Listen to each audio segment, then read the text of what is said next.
कौन है भगवान? तो कहा भगवान सत है। सत का अर्थ क्या है? सत का अर्थ है सत्य। देखो जो सत्य है ना वही परमात्मा है, क्योंकि वो जन्म से पहले भी सत्य था, वो आज भी सत्य है और वो कल भी सत्य रहेगा। इसलिए जो सत्य है वो परमात्मा है, सत्य। इसलिए गीता में भगवान योगेश्वर कृष्ण कहते हैं ना सतो विद्यते भावो ना भावो विद्यते सत। सत्य का कभी जीवन में अभाव नहीं हो सकता और असत्य का प्रभाव नहीं हो सकता, गीता में भगवान का। और इसलिए भगवान को सत्य स्वरूप कहा गया, सत्य स्वरूप प्रतिपादित किया गया। क्या है भागवत? आज के जमाने में अगर मैं आपके इस वर्तमान युग का अगर उदाहरण दूं, कई बार लोग पूछते हैं महाराज भागवत को आप वर्तमान समय में क्या मानते हो? तो मैं एक ही उदाहरण देता हूं। आजकल क्या है, वो मल्टीमीडिया का जमाना है, सोशल मीडिया, और मेरे को लगभग अंदाज है जितने लोग बैठे हैं सबके पास मोबाइल होगा, ऐसा कोई होगा नहीं जिसके पास मोबाइल नहीं है। तो देखो मोबाइल भी आपके पास है, मोबाइल आप चलाते भी हो। उस मोबाइल में सबके अपने अपने अलग अलग लॉक हैं। कोई पिन लॉक रखता है, कोई पैटर्न लॉक रखता है, कोई फिंगरप्रिंट लॉक रखता है, रखते हो ना। लेकिन महाराज उसको आपको खोलना हो और गलत पासवर्ड अगर आप लगाओ तो क्या मोबाइल खुलेगा? बताओ खुलेगा? नहीं खुलेगा। ऐसे ही महाराज सीधी सी बात है कि गलत पासवर्ड लगाने से संसार का मोबाइल नहीं खुलता। ऐसे संसार के कितने ही पासवर्ड लगा लो, ठाकुर जी का गेट नहीं खुलने वाला है, भगवान का दरवाजा नहीं खुलने वाला। तो आप कहोगे महाराज भगवान का दरवाजा कैसे खुलेगा, वहां का पासवर्ड क्या है? तो ठाकुर जी के दरवाजे का पासवर्ड जो है वो श्रीमद् भागवत महापुराण की कथा है, जो वैकुंठ के दरवाजे खोल देती है, जो भगवान के द्वार खोल देती है। कोई पूछे भागवत क्या है तो बोलना वैकुंठ का पासवर्ड है भागवत, क्योंकि इसको सुनने मात्र से जीव की मुक्ति हो जाती है। इसको श्रवण करने मात्र से सायुज्य मुक्ति इस तीर्थ पर जीव की हो जाती है। इसलिए गोस्वामी जी ने वर्णन किया है। इस रामेश्वरम की बड़ी अद्भुत महिमा है, समय समय के साथ आपको चिंतन प्रदान करेंगे। आइए महाराज, पहला शब्द है सत, अर्थात जो सत्य है वो परमात्मा है। दूसरा शब्द है चित। चित किसको कहते हैं? चित कहते हैं चेतना को। आप सब यहां पर बैठे हो, क्यों बैठे हो? क्योंकि आपके अंदर चेतना है। मैं कथा कह रहा हूं, क्यों कह रहा हूं? क्योंकि मेरे अंदर चेतना है। चैतन्य है वो कहलवा रहा है, चैतन्य है वो आपसे सुनवा रहा है। और जिस दिन ये चेतना जाती है ना महाराज, जिस दिन ये चैतन्य अंदर से उड़ता है, ये शरीर किसी काम का नहीं रहता। जब तक चैतन्य है तब तक ये शरीर का लाभ है। और जिस दिन वो चैतन्य उड़ा, जिस दिन वो चित्त शक्ति समाप्त हुई, उस दिन आपके अपने घर वाले कहते हैं, जिसने बंगला बनाया, जिसने घर बनाया, उसके अपने लोग कहते हैं ले जाओ इसको, अब इस बंगले में इसको रखने की जगह नहीं है। क्यों महाराज? क्योंकि जब तक चैतन्य है तब तक संसार का महत्व है। श्वास दाम दरबार का काया थैली माए, क्या रामचरण जी महाराज ने चिंतन दिया है। श्वास दाम दरबार का काया थैली माए, गिण मेलिया गिण लेवसी घड़बद लेवे नाए। उस परमात्मा ने गिन गिन करके श्वासें रखी महाराज, और गिन गिन कर ही लेने वाला है। न कम ले सकते हो न ज्यादा ले सकते। किसो भरोसो श्वास को ग्रास रहे मुखमाए, होठ समेट सके नहीं जीते कूच कर जाए। ये सारी माया है, कब तक है? जब तक अंदर चैतन्य है, जब तक अंदर चित है। और यही चेतना भगवान का रूप है, यही तो भागवत कह रही है। वरना महाराज जब व्यक्ति संसार से जाता है, जब चैतन्य शक्ति शरीर से बाहर निकलती है, तो फिर कोई साथ नहीं देता। कोई व्यक्ति कहां तक साथ दे सकता है? एक कवि ने बड़ी सुंदर पंक्तियां लिखी हैं।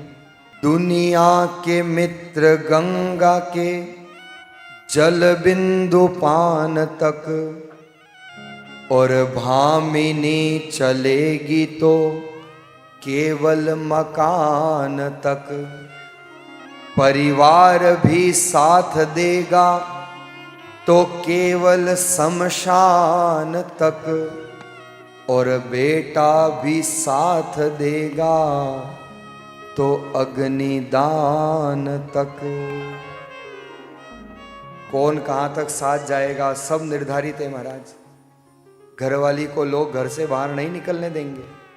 आपका अपना बेटा आपको शमशान तक ले जाएगा, अग्निदान तक रहेगा, आपका परिवार शमशान तक रहेगा, लेकिन उसके आगे कौन साथ जाएगा, उसके आगे क्या साथ जाएगा?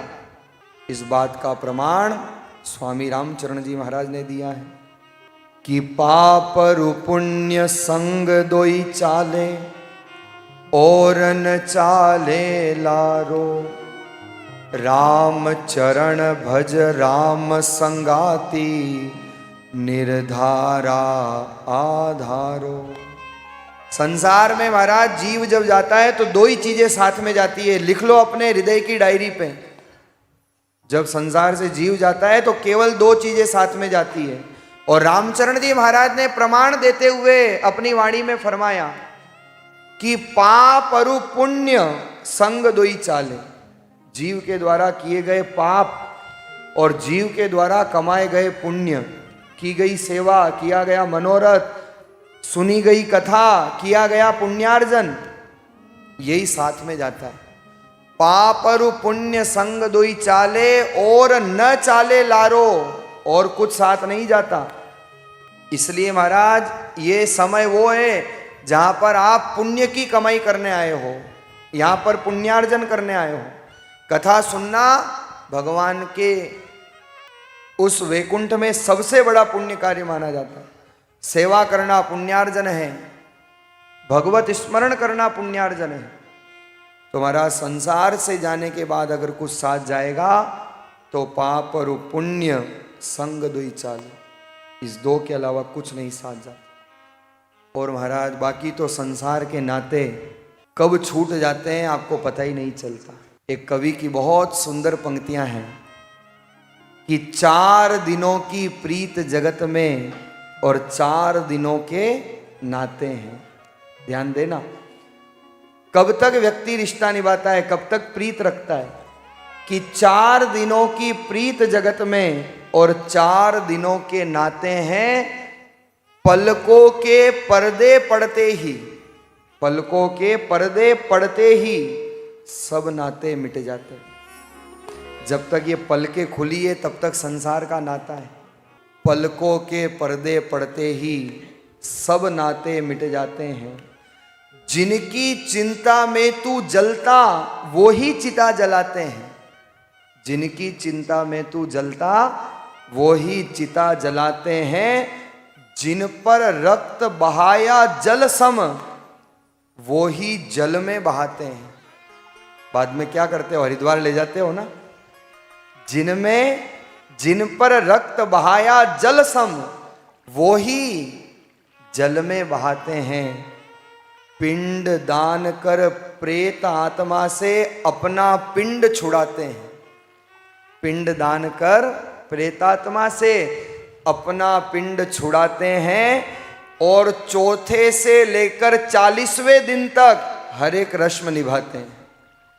कोई 3 दिन, कोई 5 दिन, कोई के 11वां, कोई के 12वां, कोई के 13वां, अलग अलग समाज की अलग अलग परंपरा। लेकिन महाराज क्यों करते हैं? मृतक नहीं लौट आए उसके लिए कोई जोखिम नहीं उठाते हैं। ये सारा काम इसलिए करते हैं महाराज फिर ये नहीं आ जाए, इसलिए बहुत व्यवस्थित उसका काम करते हैं। चौथे से 40वें दिन तक हर एक रस्म निभाते हैं। मृतक न लौट आए उसके लिए और कोई जोखिम नहीं उठाते। संसार की सार बात यही है कि आदमी के साथ उसका खत्म किस्सा हो गया। आदमी के साथ उसका खत्म किस्सा हो गया। अरे आग ठंडी हुई, चर्चा भी ठंडा हो गया। चलता फिरता था जो कल तक, बन के तस्वीर आज दीवार पर लटकने के लिए मजबूर हो गया। दीवार पर लटकने के लिए मजबूर हो गया। यही महाराज संसार है और यही जीवन है। इसलिए 4 दिनों की प्रीत जगत में 4 दिनों के नाते हैं। पलकों के पर्दे पड़ते ही सब नाते मिट जाते हैं। तो ये सारा जो संसार है ना महाराज, ये चित शक्ति का प्रभाव है। जब तक आपके अंदर चैतन्य है, जब तक परमात्मा है, तब तक संसार है। और चैतन्य गया, नाते गए, संसार गया। पहला स्वरूप है सत्य, दूसरा है चित और तीसरा है आनंद। तीसरा स्वरूप क्या है? आनंद। अच्छा, आपसे कोई पूछे कथा सुनने के बाद कि कथा में क्या मिला, तो आप क्या कहते हो? आनंद मिला। तो इतना तो आपको पता है कि कथा में आनंद मिलता है। कहाँ मिलता है? अच्छा, आपके जहाँ से आप आए हो, आपके गांव में कोई किराने की दुकान पे आनंद मिलता है? मुंबई वाले बहुत लोग हैं यहाँ, मिलता है क्या भाई आपके मुंबई में? नहीं मिलता है। हमने कहा वहाँ मिलता हो तो वहाँ से लिया मैं थोड़ा। संसार की कोई वस्तु मजा तो दे सकती है, आनंद नहीं दे सकती। लिख लेना अपने हृदय की डायरी पे। संसार की भौतिक वस्तु आपकी देह को तो पुष्ट कर सकती है, मजा तो दे सकती है, पर आनंद नहीं दे सकती महाराज। और आनंद में और मजे में बहुत बड़ा अंतर है। आप लोग होटल जाते हो, क्यों जाते हो? मजा करने। आप लोग नृत्य करने जाते हो, मजा करने। पार्टी में जाते हो तो क्या कहते हो? आज पार्टी में गए, बड़ा मजा आया। लेकिन महाराज वो मजा जो है ना, कभी कभी सजा का विषय बन जाता है। क्योंकि ज्यादा खा लो तो सजा, ज्यादा नाच लो तो सजा।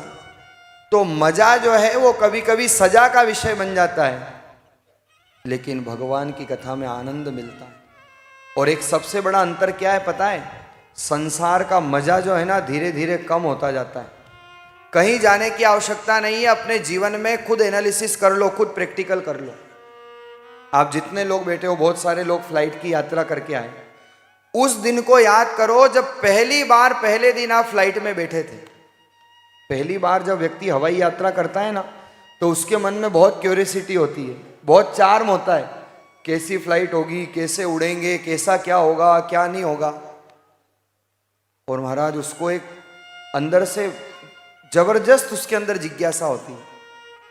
लेकिन एक वही फ्लाइट है, वही दिन है जो एक बहुत सुख दे रहा है एक दिन, पर जीवन में जब उसकी निरंतरता होती है, जब बार बार आप यात्रा करने लगते हो, तो महाराज एक दिन वो आ जाता है कि फ्लाइट में बैठने से पहले सोचते हो कि भैया कब ये फ्लाइट चले और कब हम जल्दी यथास्थान उतर जाएं। और इस बात को मुंबई वाले तो बहुत अच्छे से ही जानते हैं, क्योंकि इनकी यात्रा बहुत यादगार रही, मुझे सूचना मिली। तो एक दिन वो था जब वो फ्लाइट आपको सुख दे रही थी, लेकिन वही फ्लाइट आपको दुख का अनुभव करा रही है। केवल समय बदला है महाराज, शरीर भी वही है, फ्लाइट भी वही है। तो संसार का सुख जो है वो इर्रेगुलर है। धीरे धीरे धीरे धीरे जीवन की हर वस्तु, वो सुख जो है कम होता जाएगा। लेकिन ठीक इसके विपरीत आनंद जो है वो बढ़ता जाता है। संसार का मजा कम होता जाता है और आनंद बढ़ता जाता है। आप एक बार कथा सुनो, आपको आनंद आएगा। आप 2 बार कथा सुनो और आनंद आएगा। देखो कथा क्या है महाराज? ये कथा है ना, एक सफाई अभियान है। और जितनी गंदगी घर के बाहर नहीं है ना, उससे ज्यादा गंदगी लोगों के अंदर भरी हुई है। बाहर की गंदगी के लिए तो बहुत झाड़ू मिल जाती है, बहुत सारे सफाई अभियान सरकार भी चला रही है, लेकिन अंदर जो गंदगी भरी हुई है ना, उसको कहाँ से साफ करोगे? ना तो उसके लिए कोई झाड़ू मिलती है, ना उसके लिए कोई साधन मिलता है। उसके लिए ये भागवत की कथा, ये मार्जनी है जो अंतःकरण की कल्मशता को साफ करती है। तो महाराज संसार का मजा धीरे धीरे कम होता है और कथा का आनंद धीरे धीरे बढ़ता है। कोई व्यक्ति पहली बार में कथा में आता है ना, तो बहुत सी बार उसको कथा समझ में नहीं आती। तो मैं उसको कई बार एक बात कहता हूँ कथा में, कोई घड़ा अगर गंदगी से भरा हुआ हो, बहुत गंदगी से भरा हुआ, और उसको आप उल्टा नहीं कर सकते हो, तो एक काम करो, उस गंदगी से भरे हुए घड़े को नल के नीचे रख दो। होगा क्या? पानी उसके अंदर जाएगा, और जैसे जैसे पानी जाएगा वैसे वैसे गंदगी बाहर आती जाएगी। वो पानी पहले काला बाहर निकलेगा, फिर नीला बाहर निकलेगा, और धीरे धीरे धीरे धीरे जैसे जैसे पानी जाएगा, अंत में स्वच्छ निर्मल साफ जल बाहर निकलेगा। ऐसे ही महाराज ये हमारा हृदय ही घट है, जिसमें काम, क्रोध, लोभ, मोह, मद, मत्सर नाना प्रकार की निंदा का कचरा भरा हुआ है, और मैं जानता हूं इसको उलटना आपके लिए संभव नहीं है। कोई बात नहीं, उलट ना सको तो कोई बात नहीं, पर इस गंदगी भरे हुए घट को भगवान की कथा रूपी नल के नीचे रख देना, धीरे धीरे सब गंदगी समाप्त हो जाएगी। और एक दिन वो आएगा जब कथा सुनते सुनते, कीर्तन सुनते सुनते घट की गंदगी समाप्त हो जाएगी। और जिस दिन घट की गंदगी समाप्त होगी उस दिन ठाकुर आकर के विराजमान हो जाएंगे। क्योंकि जितने लोग आप यहाँ बैठ कर के कथा सुन रहे हो ना, देखो दो प्रकार के आसन होते हैं। एक तो होता है व्यासासन। व्यासासन किसको कहते हैं? जहां से कथा कही जाए। ये जो पीठ है ना, ये व्यास पीठ इसको कहते हैं, इसको कहते हैं व्यासासन, जहां से कथा कही जाती है। पर एक आसन और होता है, उसका क्या नाम है पता है किसी को? एक आसन और है, वो है कृष्णासन। एक तो है व्यासासन, दूसरा है कृष्णासन। आप कहोगे महाराज व्यासासन तो दिख रहा है पर कृष्णासन तो नहीं दिख रहा है। कृष्णासन कहां पर है? तो देखो कृष्णासन कहां पर है। जैसे ही आप कथा सुनने आते हो, आपका मन कथा में लगता है, और जब आपके अंदर करुणा जागृत होती है, आपके अंदर कथा प्रवेश करने लगती है, तो ये कहा जाता है कि भगवान की कथा जहां पर हो तो ठाकुर जी खुद कथा सुनने आते हैं। पर कथा सुनने आते तो है, पर बैठते कहाँ हैं भाई? जैसे कथा करने के लिए व्यासासन है, ऐसे भगवान को भी बैठने के लिए आसन चाहिए। जब आप कथा सुनते हो तो भगवान आते हैं कथा सुनने के लिए, और इतने भक्तों में भगवान देखते हैं कि किसका हृदय साफ है, किसका हृदय निर्मल है। और जैसे ही किसी का हृदय निर्मल दिखता है, ठाकुर जी आकर के आसन ग्रहण कर लेते हैं और भगवान खुद कथा श्रवण कर लेते हैं। इसलिए अपने घट के हृदय के आसन को कृष्णासन कहा जाता है। लेकिन ये कृष्णासन जब बनेगा महाराज, जब ये हृदय निर्मल होगा, और निर्मल होगा भगवान की कथा सुनने से। तो प्रयास ये करें कि कृष्णासन बना करके हम ठाकुर जी को अपने घट में पधराएं, अपने घट में विराजमान करके, और कथा का लाभ हम। सच्चिदानंद रूपाय सच्चिदानंद रूपाय। ये पहले श्लोक का पहला वाक्य, पहला शब्द, जहां भगवान के स्वरूप को बताया गया है। भगवान कौन है? सत है, चित है और आनंद है। संसार में महाराज सुख सबको चाहिए, ऐसा कोई नहीं जिसको सुख नहीं चाहिए, लेकिन मिलता नहीं है महाराज, यही समस्या है। इसलिए कहा है कि कोई तन दुखी, कोई मन दुखी, कोई चिंताग्रस्त उदास, थोड़े थोड़े सब दुखी, एक सुखी राम का दास। संसार में सुखी है महाराज तो केवल राम का दास है, वरना संसार में दुखों की कमी नहीं है। संसार में दुख भरे हुए हैं, दुख को चुनना नहीं पड़ता है, सुख को चुनना पड़ता है। कौन है संसार में सुखी? दीन कहे धनवान सुखी, धनवान कहे सुख राजा को भारी, राजा कहे महाराजा सुखी, और महाराजा कहे सुख इंद्र को भारी, इंद्र कहे सुख चतुरानन को, और चतुरानन कहे सुख विष्णु को भारी।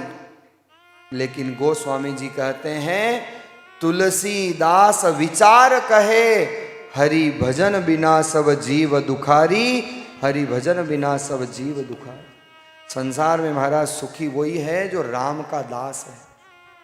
और आप लोगों को सौभाग्य मिला है 7 दिन में अपने हृदय में दासत्व भाव जागृत करने का, अपने अंदर दास भक्ति को जागृत करने का। तो महाराज जीवन में दासत्व भाव जागृत हो, जीवन में भक्ति मिले, और जीवन में भक्ति का मंगलाचरण हो, उसके लिए घट में निर्मलता होनी चाहिए।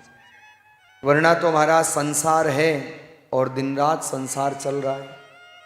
संसार रुकने वाला नहीं है, संसार तो निरंतर बहने वाला है, क्योंकि संसार का नाम ही है संसरती इति संसार, जो दिन रात सरक रहा है उसका नाम है संसार। लेकिन सुखी कौन है, आनंद में कौन है? जिस पर भगवान की कृपा होती है। इसलिए भागवत के पहले श्लोक में भगवान के स्वरूप को बताया गया, ताकि भगवान के स्वरूप को जानकर आप भगवान से जुड़ सको। ये 7 दिन में हमको भगवान से संबंध बनाना है, जुड़ना है।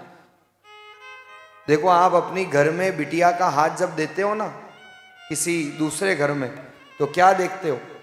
सबसे पहले आप देखते हो कि भाई दूल्हा कैसा है, और दूल्हा कितना ही अच्छा हो, लेकिन दूसरी चीज आप देखते हो कि कामकाज क्या करता है, और कामकाज भी अच्छा हो लेकिन हमारा स्वभाव अच्छा नहीं हो तो भी जीवन भर दुख देखना पड़ता है।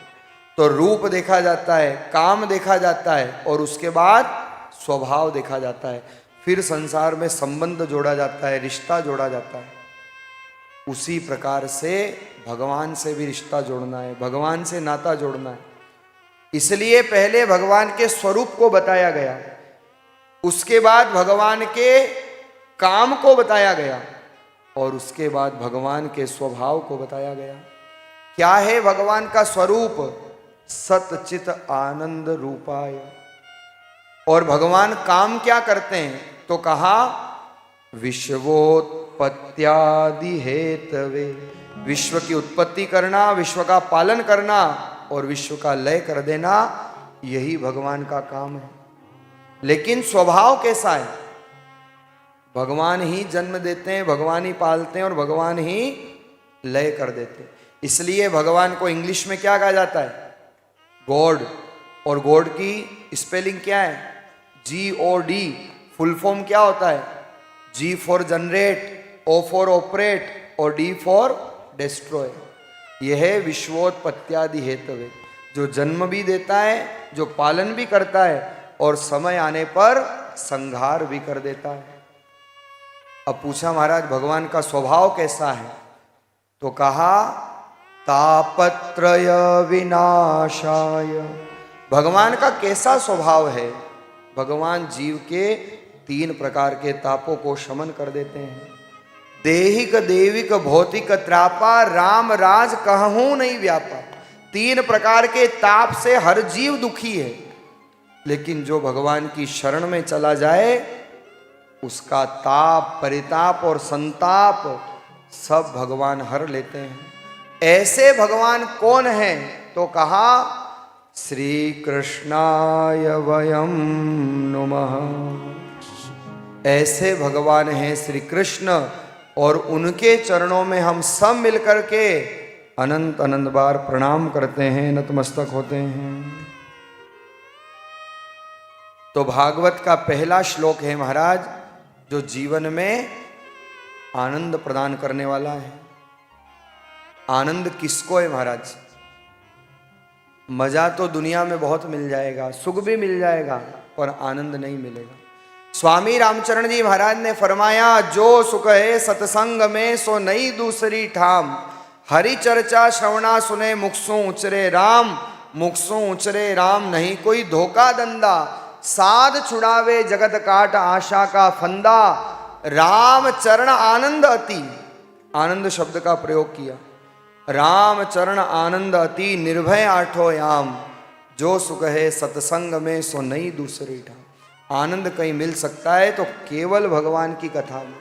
कबीर जी कह रहे हैं, कबीरा जो सुख है सत्संग में सो वैकुंठा नहीं हो। जो सुख महाराज सत्संग में है ना, वो वैकुंठ में भी नहीं मिल सकता। कबीर जी के शब्द है। वही बात स्वामी रामचरण जी महाराज ने कही, और वही बात सारे ग्रंथ कह रहे हैं। क्योंकि महाराज संसार में सुख नहीं है, सुख तो केवल भगवान के चरणों में है। और इसलिए कहा है, यहाँ पर आए हो तो बस एक भाव रखना, प्रभु ये संसार बनाने वाले भी आप हो और संसार चलाने वाले भी आप हो। अगर वास्तव में आनंद लेना चाहते हो तो भगवान से करुणा करके कहा करो। जीवन है महाराज, जीवन कभी एक जैसा नहीं चलता। कभी सुख आता है तो कभी दुख आता है, कभी अनुकूलता है तो कभी प्रतिकूलता है। लेकिन जीवन में एक सूत्र बना लेना और भगवान से यही कहना, प्रभु तेरी रजा में रजा है, तेरी मजा में मजा है, यहाँ तो यूं भी वाह वाह है और यूं भी वाह वाह है।